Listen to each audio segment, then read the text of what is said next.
വചനം തിരുവചനം. ഈശോയിൽ ഏറ്റവും പ്രിയപ്പെട്ടവരെ, ഇന്ന് നാം ചിന്തിക്കുന്ന ഒരു വചനഭാഗം പ്രഭാഷകന്റെ പുസ്തകം 33-ാം അധ്യായം 11-12 വചനങ്ങളാണ്. കർത്താവ് തൻ്റെ ജ്ഞാനത്തിൻ്റെ പൂർണ്ണതയിൽ അവരെ വിവേചിക്കുകയും വ്യത്യസ്ത മാർഗങ്ങളിൽ നിയോഗിക്കുകയും ചെയ്തു. അവിടുന്ന് ചിലരെ അനുഗ്രഹിച്ചുയർത്തി വേറെ ചിലരെ വിശുദ്ധീകരിച്ച് തന്നോടടുപ്പിച്ചു. വചനം പറഞ്ഞിരിക്കുകയാണ്, കർത്താവ് തൻ്റെ ജ്ഞാനത്തിൻ്റെ പൂർണ്ണതയിൽ അവരെ വിവേചിക്കുകയും വ്യത്യസ്ത മാർഗങ്ങളിൽ നിയോഗിക്കുകയും ചെയ്തു. അവിടുന്ന് ചിലരെ അനുഗ്രഹിച്ചുയർത്തി വേറെ ചിലരെ വിശുദ്ധീകരിച്ച് അടുപ്പിച്ചു. ഈ വചനം വായിച്ച് കടന്നു പോയപ്പോൾ ജീവിതത്തിൻ്റെ വരുന്ന വഴികളിൽ, കടന്നു വന്ന വഴികളിലൊക്കെ പലപ്പോഴും ഞാൻ ചിന്തിച്ചിട്ടുള്ള ഒരു കാര്യമുണ്ട്. കർത്താവിനോട് ചേർന്നിരിക്കുന്ന മക്കൾക്ക് ഒരുപാട് വേദനകൾ, അധികം കർത്താവിനോട് എടുക്കാത്തവർക്ക്, പ്രാർത്ഥന കുറവുള്ളവർക്ക്, പള്ളിയിൽ പോകാത്തവർക്ക് ഒരുപാട് സന്തോഷങ്ങൾ. കൊച്ചു മനസ്സിൻ്റെ നാളുകളിൽ ഒരുപാട് ചിന്തിച്ചിട്ടുണ്ട്, എന്തേ ഇങ്ങനെയെന്ന്. അങ്ങനെ ചിന്തിച്ച് കടന്നു പോകുന്ന വഴികളിൽ ഒരിക്കൽ എൻ്റെ മനസ്സിനെ സ്പർശിച്ച ഒരു വചനമാണിത്. കർത്താവ് തൻ്റെ ജ്ഞാനത്തിൻ്റെ പൂർണ്ണതയിൽ അവരെ വിവേചിക്കുകയും വ്യത്യസ്ത മാർഗങ്ങളിൽ നിയോഗിക്കുകയും ചെയ്തു. അവിടുന്ന് ചിലരെ അനുഗ്രഹിച്ചുയർത്തി വേറെ ചിലരെ വിശുദ്ധീകരിച്ച് തന്നോടടുപ്പിച്ചു. ഓർത്തിട്ടുണ്ട്, നാളുകളിൽ ഇങ്ങനെ രോഗത്തിൻ്റെ പീഡകളിലൂടെ കടന്നു പോകുമ്പോൾ ഇതിനൊന്നും ഒരു മാറ്റമില്ലേ, ഇതിനൊന്നും ഒരു അവസാനമില്ലേ എന്ന് ചിന്തിച്ച് സങ്കടപ്പെട്ടപ്പോൾ ഈശോ പറഞ്ഞതാണ്, അവിടുന്ന് ചിലരെ അനുഗ്രഹിച്ചുയർത്തി വേറെ ചിലരെ വിശുദ്ധീകരിച്ച് തന്നോടടുപ്പിച്ചു.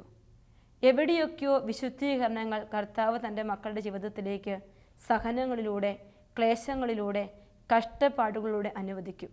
അത് മറ്റൊന്നിനും വേണ്ടിയല്ല, വിശുദ്ധീകരിച്ച് തന്നോടടുപ്പിക്കാനാണ്, തന്നോട് ചേർത്ത് പിടിക്കാനാണ്, ഒരിക്കലും മാറ്റാതിരിക്കാൻ. ഹെബ്രായർ 13:5 വചനം പറയുന്നത് പോലെ, ഞാൻ നിന്നെ ഒരു വിധത്തിലും ഉപേക്ഷിക്കുകയോ അവഗണിക്കുകയോ ഇല്ലെന്ന് ഞാൻ നിന്നോട് പറഞ്ഞിട്ടില്ലേ. അതെ, തമ്പുരാൻ അത്രമാത്രം ചേർത്ത് നിർത്താൻ ആഗ്രഹിക്കുന്ന ജീവിതങ്ങളിലേക്ക്, തമ്പുരാൻ്റെ ഹൃദയത്തിന് ഇണങ്ങിയവരെന്ന് നമ്മളെയൊക്കെ കരുതുന്നത് കൊണ്ട് ഒരുപക്ഷെ ജീവിതത്തിൽ ഏറെ സങ്കടങ്ങളും പ്രതിസന്ധികളുമുണ്ട്. ചിലരെങ്കിലും വിളിച്ചിട്ട് പറയും, പ്രാർത്ഥിച്ചു മടുത്തു, ഇനി പ്രാർത്ഥിക്കുന്നില്ല, ഇതിനൊന്നും മാറ്റമില്ല. എന്തുകൊണ്ടാണ് നമ്മുടെ ജീവിതത്തിൽ ദൈവം തിന്മ അനുവദിച്ചു വരിക? മീൻസ് സങ്കടങ്ങൾ ജീവിതത്തിൽ കടന്നു വരുന്നു, പരീക്ഷണങ്ങൾ മാത്രം. പ്രാർത്ഥിക്കും തോറും പരീക്ഷണങ്ങൾ എന്ന ഒരു ചിന്തയ്ക്ക് എന്തെങ്കിലുമൊക്കെ ഒരു ഉത്തരങ്ങൾ ഈ മണിക്കൂറിൽ പരിശുദ്ധാത്മാവ് പറഞ്ഞു തരുന്നെങ്കിൽ അത് ശ്രവിക്കാൻ നമുക്ക് തയ്യാറാകാം. വിശുദ്ധ ഗ്രന്ഥത്തിൽ സഹനത്തിൻ്റെ പ്രതീകമായി നമ്മുടെ മുമ്പിൽ നിൽക്കുക ജോബാണ്. ജോബിനെക്കുറിച്ച് നമ്മൾ ഒത്തിരി കേട്ടിട്ടുണ്ട്, നമുക്കറിയാം. എപ്പോഴും നമ്മൾ വായിക്കുകയും ധ്യാനിക്കുകയും ചെയ്യുന്ന ഒരു കാര്യം, നിഷ്കളങ്കർ പെട്ടെന്ന് മരണപ്പെടുന്ന ഒരവസ്ഥ. എന്താണ് ഇങ്ങനെയുള്ള അവസരത്തിൽ നമ്മുടെ ഒരു പ്രതികരണം? നമ്മൾ എങ്ങനെയാണ് പ്രതികരിക്കാൻ പോവുക? ജോബിൻ്റെ ജീവിതത്തിൽ ഇതെല്ലാം സംഭവിച്ചു കഴിഞ്ഞു പോയി. ജോബിൻ്റെ പുസ്തകം 1-ാമത്തെ അധ്യായവും 2-ാമത്തെ അധ്യായവും എന്തുകൊണ്ട് തിന്മ നമ്മുടെ ജീവിതത്തിൽ കടന്നു വരുന്നതിൻ്റെ സങ്കടങ്ങൾ, ക്ലേശങ്ങൾ കടന്നു വരുന്നു എന്നതിന് ഒരു ഉത്തരം നമുക്ക് ചെറുതായിട്ടൊന്ന് കണ്ടെത്താൻ പറ്റും. ജോബിൻ്റെ പുസ്തകം 1-ാമത്തെ അധ്യായം 6 മുതൽ 12 വരെയുള്ള വചനങ്ങളിൽ, ഒരു ദിവസം ദേവപുത്രന്മാർ കർത്താവിൻ്റെ സന്നിധിയിൽ വന്നു ചേർന്നു. സാത്താനും അവരോട് കൂടെ വന്നു. കർത്താവ് സാത്താനോട്, നീ എവിടെ നിന്ന് വരുന്നു എന്ന് ചോദിച്ചു. ഞാൻ ഭൂമിയിലാകെ ചുറ്റി സഞ്ചരിച്ചിട്ട് വരികയാണ് എന്ന് അവൻ മറുപടി പറഞ്ഞു. കർത്താവ് വീണ്ടും അവനോട് ചോദിച്ചു, എൻ്റെ ദാസനായ ജോബിനെ നീ ശ്രദ്ധിച്ചോ? അവനെപ്പോലെ സത്യസന്ധനും നിഷ്കളങ്കനും ദൈവത്തെ ഭയപ്പെടുന്നവനും തിന്മയിൽ നിന്നകന്ന് ജീവിക്കുന്നവനുമായി ഭൂമുഖത്ത് ആരെങ്കിലും ഉണ്ടോ? സാത്താൻ ചോദിച്ചു, ജോബ് ദൈവത്തെ ഭയപ്പെടുന്നത് വെറുതെയാണോ? അങ്ങ് അവനും അവൻ്റെ ഭവനത്തിനും സമ്പത്തിനും ചുറ്റും വേലി കെട്ടി സുരക്ഷിതത്വം നൽകി അവൻ്റെ പ്രവൃത്തികളെ അനുഗ്രഹിച്ചു. അവൻ്റെ സമ്പത്ത് വർദ്ധിപ്പിക്കുകയും ചെയ്തു. അവൻ്റെ സമ്പത്തിന് മേൽ കൈവച്ചാൽ അവൻ അങ്ങയെ ദുഷിക്കുന്നത് കാണാം. കർത്താവ് സാത്താനോട് പറഞ്ഞു, അവനുള്ള സകലത്തിന്മേലും ഞാൻ നിനക്ക് അധികാരം നൽകുന്നു, എന്നാൽ അവനെ മാത്രം ഉപദ്രവിക്കരുത്. അത് കേട്ട് സാത്താൻ കർത്താവിൻ്റെ സന്നിധിയിൽ നിന്ന് പോയി. നമ്മൾ വായിച്ചിട്ടുള്ളതാണ്, കേട്ടിട്ടുള്ളതാണ്, നമുക്കറിയാം. ദൈവസന്നിധിയിൽ വന്ന് സാത്താൻ ദൈവത്തിൻ്റെ പ്രിയപ്പെട്ട മക്കളെ പരീക്ഷിക്കാൻ, ഉപദ്രവിക്കാൻ, വിശ്വാസം തട്ടിമാറ്റാൻ ഒരു ശ്രമം നടത്തുന്നതായി നാം ഇവിടെ കാണുകയാണ്. ഇവിടെ സാത്താൻ്റെ ശ്രമമെന്ന് പറഞ്ഞാൽ ദൈവത്തിലുള്ള എൻ്റെ സന്തോഷത്തെ നശിപ്പിക്കുക എന്നുള്ളതാണ്. ഇത് എപ്പോഴും ഈ ലോകത്ത് നടന്നുകൊണ്ടിരിക്കുന്ന ഒരു കാര്യമാണ്. ഒരു വ്യക്തി ദൈവത്തോടൊപ്പം യാത്ര ചെയ്യുമ്പോൾ അവന് ദൈവത്തിൽ നിന്ന് കിട്ടുന്ന സന്തോഷം, സമാധാനം അത് നശിപ്പിക്കാൻ ഏത് വിധത്തിലും അവനിങ്ങനെ ചുരുണ്ട് നടക്കാൻ തുടങ്ങും. എവിടെയൊക്കെ നുഴഞ്ഞു കയറാൻ അവസരമുണ്ടോ അവിടെയെല്ലാം അവൻ കടന്നു വരും. സാത്താൻ കർത്താവിനെയും അവൻ്റെ മക്കളെയും വെറുക്കുന്നു എന്ന വലിയൊരു സത്യമാണ്. അവൻ നശിപ്പിക്കുന്നവനാണ്. നല്ലതിനെ ഒന്നും അംഗീകരിക്കാൻ അവന് പറ്റില്ല. നല്ലതൊന്നും ചെയ്യാൻ അവനൊട്ട് സാധിക്കുകയുമില്ല. ജോബിൻ്റെ പുസ്തകത്തിൽ അതാണ് കാണുക. അപ്പോൾ ഈ ഒരു അവസ്ഥ പുതിയ നിയമത്തിൽ നമ്മൾ കാണുകയാണ്. കർത്താവ് തമ്പുരാൻ്റെ കൂടെ നടക്കുന്ന ശിഷ്യരുടെ ജീവിതത്തിലും ഈ ഒരു പതറിച്ചകളൊക്കെ നമ്മൾ കാണുന്നുണ്ട്. ലൂക്കായുടെ സുവിശേഷം 22:31 വചനം പറഞ്ഞു വയ്ക്കുകയാണ്, ശിമിയോനെ ശിമിയോനെ, ഇതാ സാത്താൻ നിന്നെ ഗോതമ്പ് പോലെ പാറ്റാൻ ഉദ്യമിച്ചു.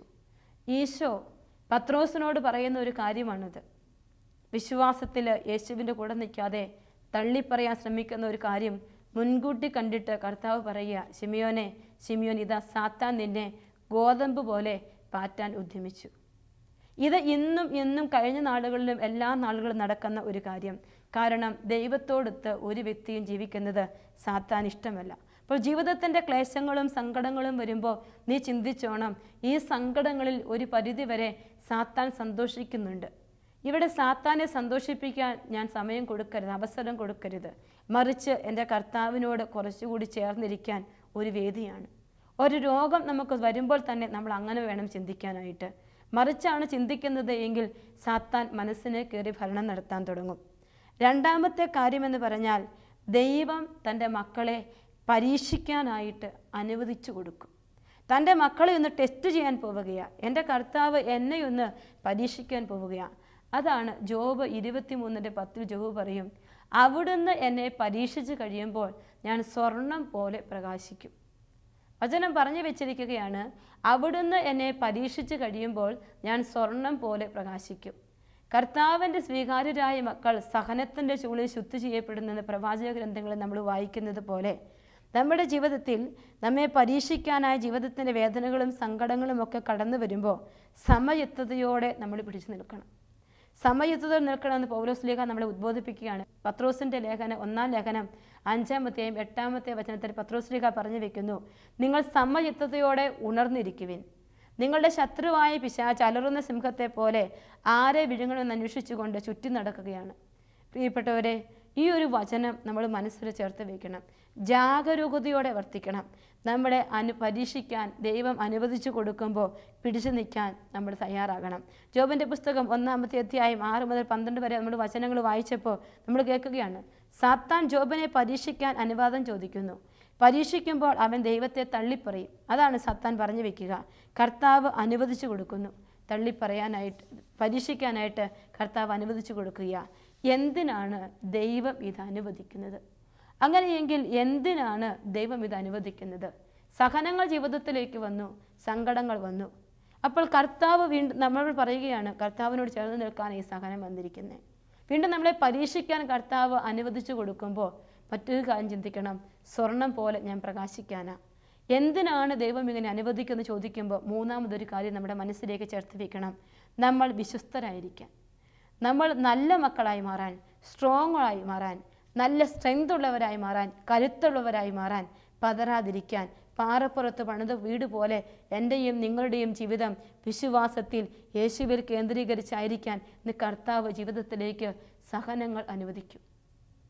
സഹനങ്ങളില്ലാതെ നമ്മൾ മുന്നോട്ട് പോകുമ്പോൾ ഒരു പക്ഷേ ചിലപ്പോൾ മണപ്പുറത്ത് പണിത വീട് പോലെ എന്തെങ്കിലും ഒരു കാറ്റ് വന്നാൽ നമ്മൾ അടിഞ്ഞു വീഴും. അതുകൊണ്ട് ദൈവം ജീവിതത്തിലേക്ക് സഹനങ്ങൾ അനുവദിക്കുന്നെങ്കിൽ വിശ്വസ്തരായിരിക്കാനാ, നല്ല സ്ട്രോങ് ആയിട്ടിരിക്കാനാ. ജോബിൻ്റെ പുസ്തകം 2-ാമത്തെ അധ്യായം 3 മുതൽ 5 വരെ വചനങ്ങൾ നമ്മൾ കാണും. കർത്താവ് അവനോട് വീണ്ടും ചോദിച്ചു, എൻ്റെ ദാസനായ ജോബിനെ നീ ശ്രദ്ധിച്ചു. അവനെപ്പോലെ നിഷ്കളങ്കനും നീതിനിഷ്ഠനും തിന്മയിൽ നിന്ന് അകന്നു ജീവിക്കുന്നവനുമായി മറ്റാരെങ്കിലും ഭൂമുഖത്തുണ്ടോ? അകാരണമായി അവനെ നശിപ്പിക്കാൻ നീ എന്നെ സമ്മതിപ്പിച്ചെങ്കിലും അവൻ്റെ വിശ്വസ്തത അചഞ്ചലമായി നിൽക്കുന്നു. ജോബിനെക്കുറിച്ച് ദൈവം എഴുതി വെച്ചൊരു സർട്ടിഫിക്കറ്റ്. പ്രിയപ്പെട്ടവരെ, ജീവിതത്തിൻ്റെ സങ്കടങ്ങളിലും വേദനകളിലും ഞാനും നിങ്ങളൊക്കെ കടന്നു പോകുമ്പോൾ എന്നെക്കുറിച്ച് എൻ്റെ തമ്പുരാൻ ഇങ്ങനൊരു സർട്ടിഫിക്കറ്റ് എഴുതി വയ്ക്കുമോ? അൽഫോൻസാമ്മ പറഞ്ഞു, കർത്താവേ, ഇന്ന് എനിക്ക് നീ സഹനമൊന്നും തന്നില്ലല്ലോ, നിനക്കെന്നോട് കെറുവാണോ? നമ്മുടെ ജീവിതത്തിൻ്റെ മുൻപിൽ ഇതുപോലുള്ള വലിയ ജീവിതങ്ങൾ ചേർന്ന് നിന്നിട്ടും കൺമുമ്പിൽ കണ്ടിട്ടും നമ്മൾ വീണ്ടും വീണ്ടും പതറിപ്പോവുകയാണ്. ഓർമ്മയിൽ വയ്ക്കണം, വിശ്വസ്തരാകാൻ കർത്താവ് അനുവദിക്കുന്ന ഒരു സമയം. തമ്പുരാൻ്റെ മുമ്പിൽ എനിക്കുള്ള വിശ്വസ്തതയെക്കുറിച്ച് എന്നെ തമ്പുരാൻ അനുവദിക്കുന്ന ഒരു സമയം. എന്ത് ചെയ്യും? എന്തിന് ഈ സഹനം? പലപ്പോഴും ഒരു ക്വസ്റ്റ്യനാണ് നമ്മുടെ മുമ്പിൽ. പ്രിയപ്പെട്ടവരെ, നാലാമത്തെ കാര്യം, കാത്തിരിക്കണം. എനിക്കറിയില്ല ദൈവിക പദ്ധതി എന്താണ് എന്ന്. കാത്തിരിക്കണം കർത്താവിൻ്റെ സന്നിധിയിൽ. പ്രഭാഷകൻ്റെ പുസ്തകം 39-ാമത്തെ അധ്യായം 16, 17, 18 വചനങ്ങൾ നമ്മളിങ്ങനെ വായിക്കും. നിങ്ങൾ ഇങ്ങനെ പറയണം, എല്ലാം കർത്താവിൻ്റെ പ്രവൃത്തിയാണ്, അവയെല്ലാം അത്യുത്തമമാണ്. അവിടുന്ന് കൽപ്പിക്കുന്നതൊക്കെയും അവിടുത്തെ നാമത്തിൽ നിർവഹിക്കപ്പെടും. ഇതെന്ത്, എന്തുകൊണ്ട് എന്നിങ്ങനെ ആർക്കും ചോദിക്കാൻ സാധിക്കുകയില്ല. യഥാകാലം എല്ലാം വെളിവാകും. അവിടുന്ന് അരുളി ചെയ്തപ്പോൾ ജലം കുന്നുകൂടി, അവിടുന്ന് കൽപ്പിച്ചപ്പോൾ ജലാശയങ്ങളുണ്ടായി. അവിടുന്ന് കൽപ്പിക്കുമ്പോൾ അവിടുത്തെ ഇഷ്ടം നിറവേറ്റുന്നു. അവിടുത്തെ രക്ഷാകര ശക്തിയെ ആർക്കും പരിമിതമാക്കാൻ സാധ്യമല്ല. വീണ്ടും വചനം പറയുക, മനുഷ്യൻ്റെ പ്രവൃത്തികൾ അവിടുന്ന് അറിയുന്നു. അവിടുത്തെ ദൃഷ്ടിയിൽ നിന്ന് ഒന്നും മറഞ്ഞിരിക്കുന്നില്ല. അനാദി മുതൽ അനന്തത വരെ അവിടുന്ന് അവയെ കണ്ടുകൊണ്ടിരിക്കുന്നു. അവിടുത്തേക്ക് ഒന്നും വിസ്മയകരമല്ല. ഇതെന്ത്, എന്തുകൊണ്ട് എന്നിങ്ങനെ ആർക്കും ചോദിക്കാൻ സാധിക്കുകയില്ല. ഓരോന്നും സൃഷ്ടിക്കപ്പെട്ടിരിക്കുന്ന നിശ്ചിത ഉപയോഗത്തിന് വേണ്ടിയാണെന്ന് വചനം പറഞ്ഞു വെച്ചിട്ടുണ്ട്. ദൈവസന്നിധികൾ ചോദ്യങ്ങൾ ചോദിക്കാനും വാഗ്വാദങ്ങൾ നടത്താനും നമ്മൾ ആരും ഒന്നുമല്ല. ജെറമ്യ പ്രവാചകന്റെ പുസ്തകത്തിൽ നമ്മൾ വായിച്ച് കടന്നു പോകും. കുശവന്റെ കയ്യിൽ കളിമണ്ണ് പോലെയാണ് സൃഷ്ടാവിൻ്റെ കയ്യിൽ മനുഷ്യൻ. പ്രിയപ്പെട്ടവരെ, ആ വചനം ചേർത്ത് വെച്ചിട്ടാണ് തമ്പുരാൻ ഇസ്രായേൽ മക്കളോട് പുറപ്പാട് 14:14 പറയുക, നിങ്ങൾ ശാന്തരായിരുന്നാൽ മതി, കർത്താവ് നിങ്ങൾക്ക് വേണ്ടി യുദ്ധം ചെയ്തുകൊള്ളൂ. അതെ പ്രിയപ്പെട്ടവരെ, നമുക്കറിയില്ല ദൈവിക പദ്ധതിയുടെ ആഴങ്ങളെക്കുറിച്ച്. ജീവിതത്തിൻ്റെ സങ്കടങ്ങളിൽ നിശബ്ദതയോടെ കുറച്ചു നേരം ഇരുന്നാൽ നമ്മൾ കാണും കൺമുമ്പിൽ കർത്താവിൻ്റെ വർണ്ണവിസ്മയങ്ങൾ. പ്രിയപ്പെട്ടവരെ, ഒരു ശുശ്രൂഷകൻ പങ്കുവച്ചത് എൻ്റെ ഓർമ്മയിൽ വരികയാണ്. വലിയ ഒരു ധ്യാന ഗുരുവിൻ്റെ കൂടെ നാളുകളായി പാട്ടുകൾ പാടി നടക്കുന്ന ഒരു മനുഷ്യൻ. കുടുംബത്തിൻ്റെ സാഹചര്യങ്ങൾക്കൊക്കെ അപ്പുറത്തേക്ക് ദൈവത്തിന് സ്ഥാനം കൊടുത്ത് രാവും പകലും എന്നതുപോലെ ദൈവരാജ്യത്തിന് വേണ്ടി ഈ ധ്യാന ഗുരുവിൻ്റെ കൂടെ പാട്ടുകൾ പാടി നടക്കുമ്പോൾ പുറത്തേക്കൊരു ധ്യാന ശുശ്രൂഷയ്ക്ക് ഒരു അവസരം കിട്ടുകയാണ്. അങ്ങനെ പോകാനെല്ലാം റെഡിയായി ടിക്കറ്റുകളൊക്കെ ബുക്ക് ചെയ്ത് അന്ന് രാവിലെ ധ്യാനഗുരു ഒരുമിച്ചിരുന്ന് കുറച്ച് പേരുടെ കൂടി ഇരുന്ന് പ്രാർത്ഥിച്ചിട്ട് പറഞ്ഞു, ഈ ആള് ഞങ്ങളുടെ കൂടെ വരണ്ട, ഇയാൾക്ക് അഭിഷേകമില്ല എന്ന്. സങ്കടപ്പെട്ട് കരഞ്ഞ് പ്രാർത്ഥിച്ച് ആ നിമിഷം അവിടെ നിന്ന് അദ്ദേഹം ബൈ പറഞ്ഞ് ഇറങ്ങിപ്പോയി. പിന്നീട് ഒരിക്കൽ പോലും ഈ മനുഷ്യൻ ഇദ്ദേഹത്തെ വിളിച്ചിട്ടില്ല. വീട്ടിൽ പോയി അടച്ചുപൂട്ടിയിരുന്ന കുറച്ച് ദിവസങ്ങൾ. തമ്പുരാനോട് ഒരുപാട് ചോദ്യങ്ങൾ, എന്ത്, എന്തിന്, എന്തുകൊണ്ട്. 1000 വട്ടം ചോദിച്ചിട്ടും ഒരു ഉത്തരങ്ങളും കിട്ടിയില്ല. പ്രഭാഷകന്റെ പുസ്തകം വചനം പറഞ്ഞു വെക്കുകയാണ്, എന്ത്, എന്തുകൊണ്ട് എന്നിങ്ങനെ ചോദിക്കാൻ ആർക്കും അവകാശമില്ല. യഥാകാലം എല്ലാം വെളിവാകുമെന്ന്.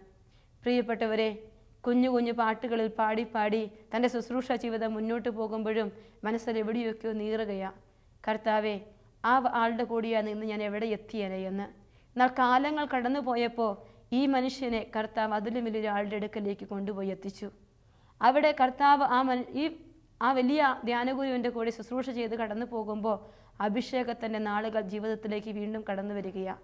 സന്തോഷവും സമാധാനവും കടന്നു വരുമ്പോൾ ഇതാ തനിക്ക് അഭിഷേകമില്ലെന്ന് പറഞ്ഞ അതേ വ്യക്തി ശുശ്രൂഷ ചെയ്യുന്ന ധ്യാനത്തിന് കൂടാൻ തൻ്റെ മുമ്പിൽ വന്നിരിക്കുമ്പോൾ അദ്ദേഹത്തിന് അഭിഷേകം കിട്ടാൻ പാട്ടുപാടുന്ന ഒരവസരം കർത്താവ് ഈ മനുഷ്യൻ്റെ മുമ്പിലേക്ക് വെച്ചു കൊടുക്കുകയാണ്.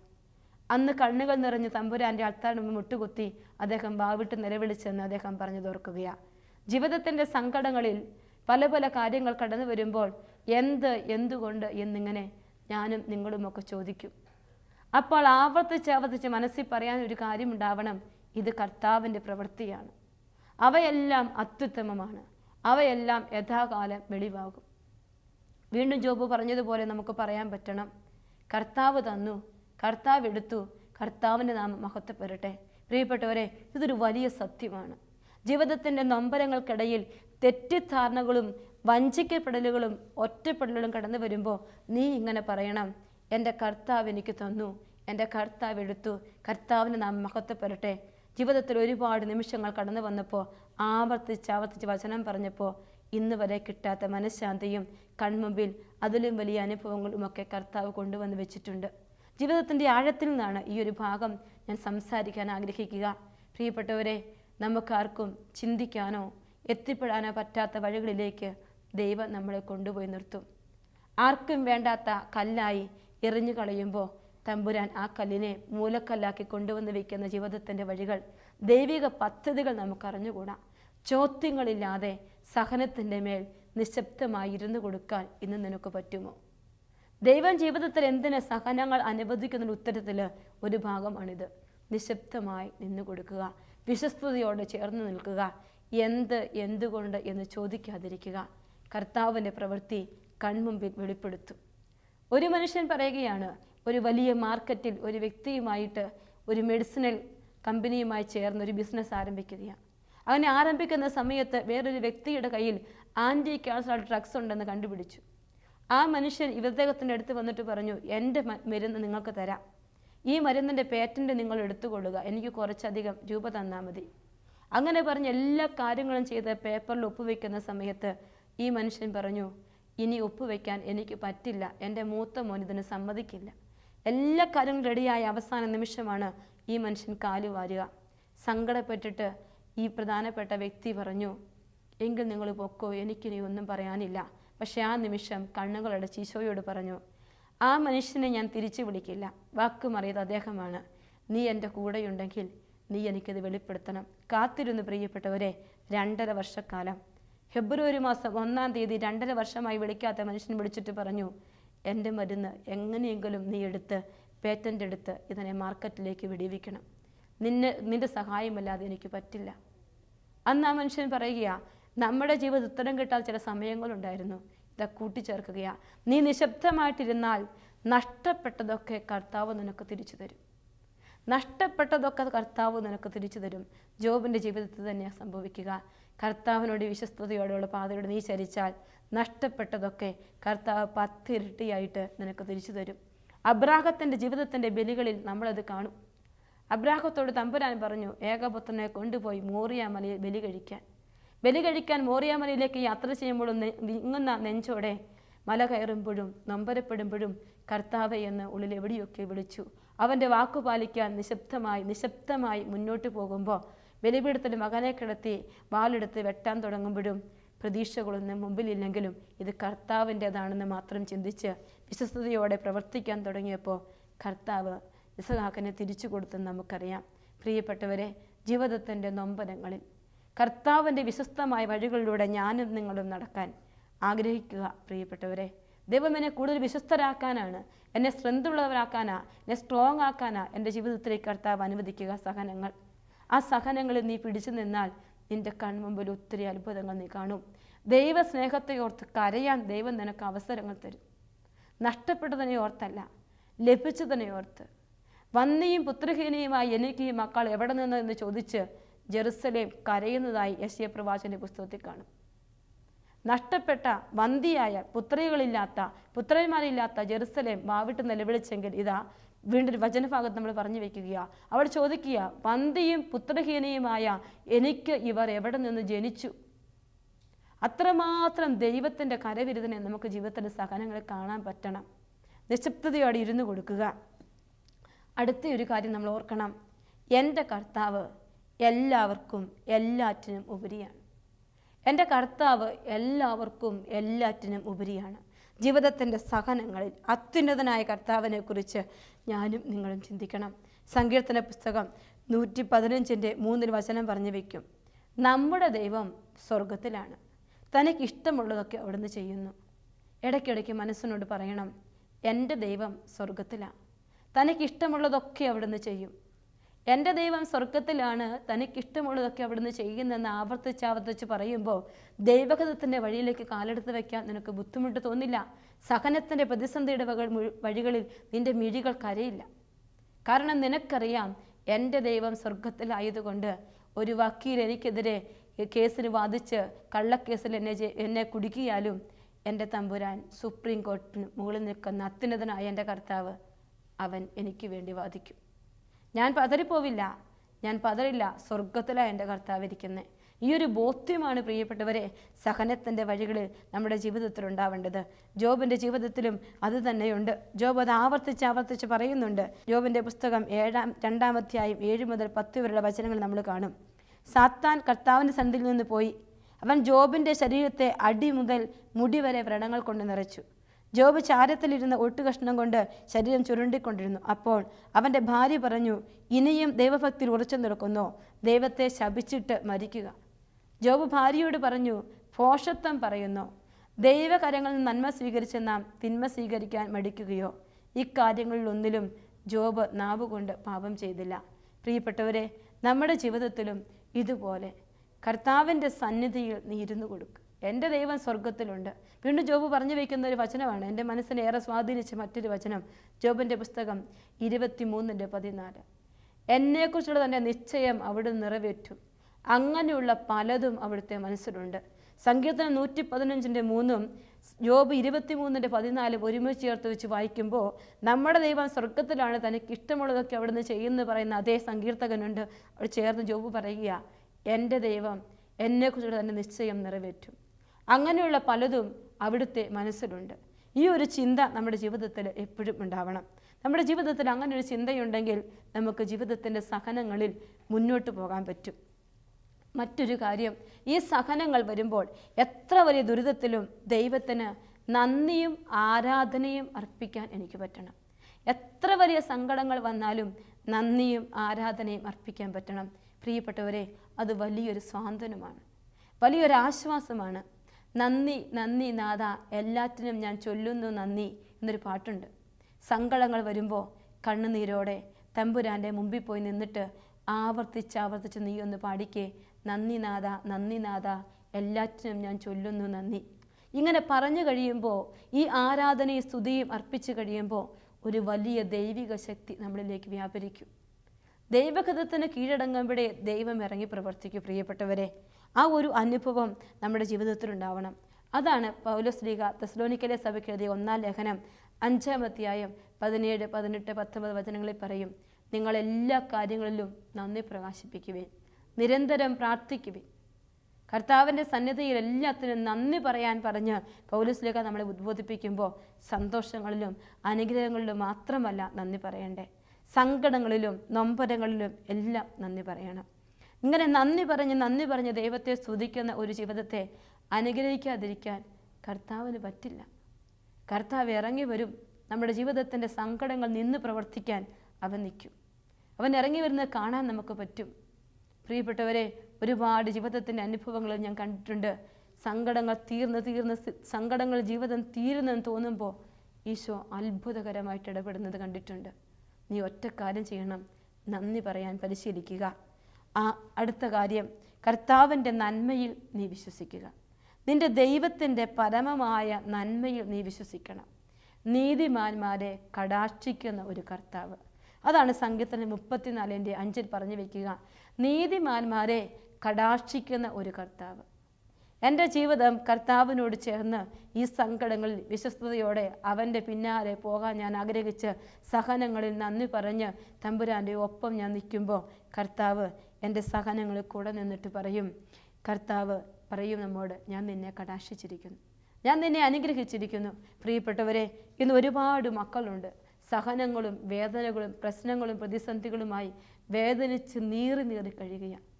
പ്രത്യേകിച്ച് നമ്മുടെ യുവതലമുറയ്ക്ക് സഹനങ്ങളെ ഉൾക്കൊള്ളാൻ പറ്റുന്നില്ല, സങ്കടങ്ങളെ സ്വീകരിക്കാൻ പറ്റും. പെട്ടെന്ന് ചോദ്യങ്ങൾ ചോദിക്കുന്നൊരവസ്ഥയിലേക്ക് അവർ ചെന്നുപെടുകയാണ്. പ്രിയപ്പെട്ട മക്കളെ, തമ്പുരാൻ്റെ വചനം ശ്രവിക്കുന്ന നിങ്ങളോട് അഭ്യർത്ഥിക്കുകയാണ്, സഹനങ്ങളിൽ തിരുമുമ്പിൽ പോയി കൈകൾ കുട്ടിപ്പിടിച്ച് കർത്താവിനോട് ചേർന്ന് നിന്ന് എന്ത് സംഭവിച്ചാലും നിന്നെ ഞാൻ വിട്ടുപോവില്ല ഈശോയെ, അങ്ങനെയൊന്ന് പറയാൻ പറ്റിയാൽ നമ്മുടെ ജീവിതത്തിലേക്ക് ദൈവം ഇറങ്ങി വരും. കർത്താവ് നമ്മെ കടാക്ഷിക്കും. സ്വർഗത്തിലെ ദൈവം എനിക്ക് വേണ്ടി വാദിക്കും. എൻ്റെ ജീവിതത്തെ അനുഗ്രഹിച്ചുയർത്തും. ഈ ഒരു കൃപ ജീവിതത്തിൽ കിട്ടാൻ ആഗ്രഹിച്ച് കണ്ണുകളടച്ച് കരങ്ങൾ കുട്ടിപ്പിടിക്കാം. നല്ല തമ്പുരാനെ, അവിടുന്ന് ഞങ്ങളുടെ ജീവിതത്തിലേക്ക് അനുവദിക്കുന്ന എല്ലാ സഹനങ്ങളെയും നിൻ്റെ മുമ്പിലേക്ക് ഞങ്ങൾ എടുത്തു വയ്ക്കുകയാണ്. ഞങ്ങൾക്ക് ഓരോരുത്തർക്കുമുണ്ട് ഒരുപാട് ചോദ്യങ്ങൾ, പലപ്പോഴും ഉത്തരം കിട്ടാത്ത ചോദ്യങ്ങളും പ്രാർത്ഥിച്ചു തളർന്ന മുട്ടുകളും കർത്താവ് ഉപവാസമെടുത്ത ഒരുപാട് ജീവിതങ്ങളെയും ഒക്കെ തിരുമുമ്പിൽ ഈ സമയം ഓർക്കുകയാണ്. ഈശോ ഇവിടെയെല്ലാം പതറാതെ വിശ്വാസത്തോടെ വിശ്വസ്തയോടെ തിരുസന്നിധിയിൽ സങ്കടങ്ങൾക്ക് നന്ദിയും സ്തുതിയും അർപ്പിച്ച് നിന്നെ നോക്കി നീ അനുവദിക്കുന്നതാണെന്ന് കണ്ട് നിൻ്റെ വിശ്വാസത്തിലും നിന്നോടുള്ള സന്തോഷത്തിലും ചേർന്ന് ജീവിക്കാൻ ഞങ്ങളെ അനുഗ്രഹിക്കണമേ എന്ന് പ്രാർത്ഥിക്കുന്നു. ഞങ്ങളെ ഓരോരുത്തരെയും ഞങ്ങളുടെ ജീവിതത്തിൻ്റെ എല്ലാ അവസ്ഥകളെയും കർത്താവെ ഇനിയും നിറവേറേണ്ട ജീവിതത്തിൻ്റെ ഓരോ സങ്കടങ്ങളെയും ചോദ്യങ്ങളെയും ഉത്തരങ്ങളെയും എല്ലാം തിരുമുമ്പിൽ സമർപ്പിക്കുന്നു. പരിശുദ്ധാത്മശക്തിയാൽ എല്ലാം ഫലദായകമാക്കണമേ കർത്താവെ. സ്വർഗത്തിൻ്റെ വലിയ അനുഭവങ്ങൾ ഞങ്ങളുടെ ജീവിതത്തിൽ തരണമേ എന്ന് പ്രാർത്ഥിക്കുന്നു. നിത്യം പിതാവും പുത്രനും പരിശുദ്ധാത്മാവുമായി സർവേശ്വര. ആമേൻ.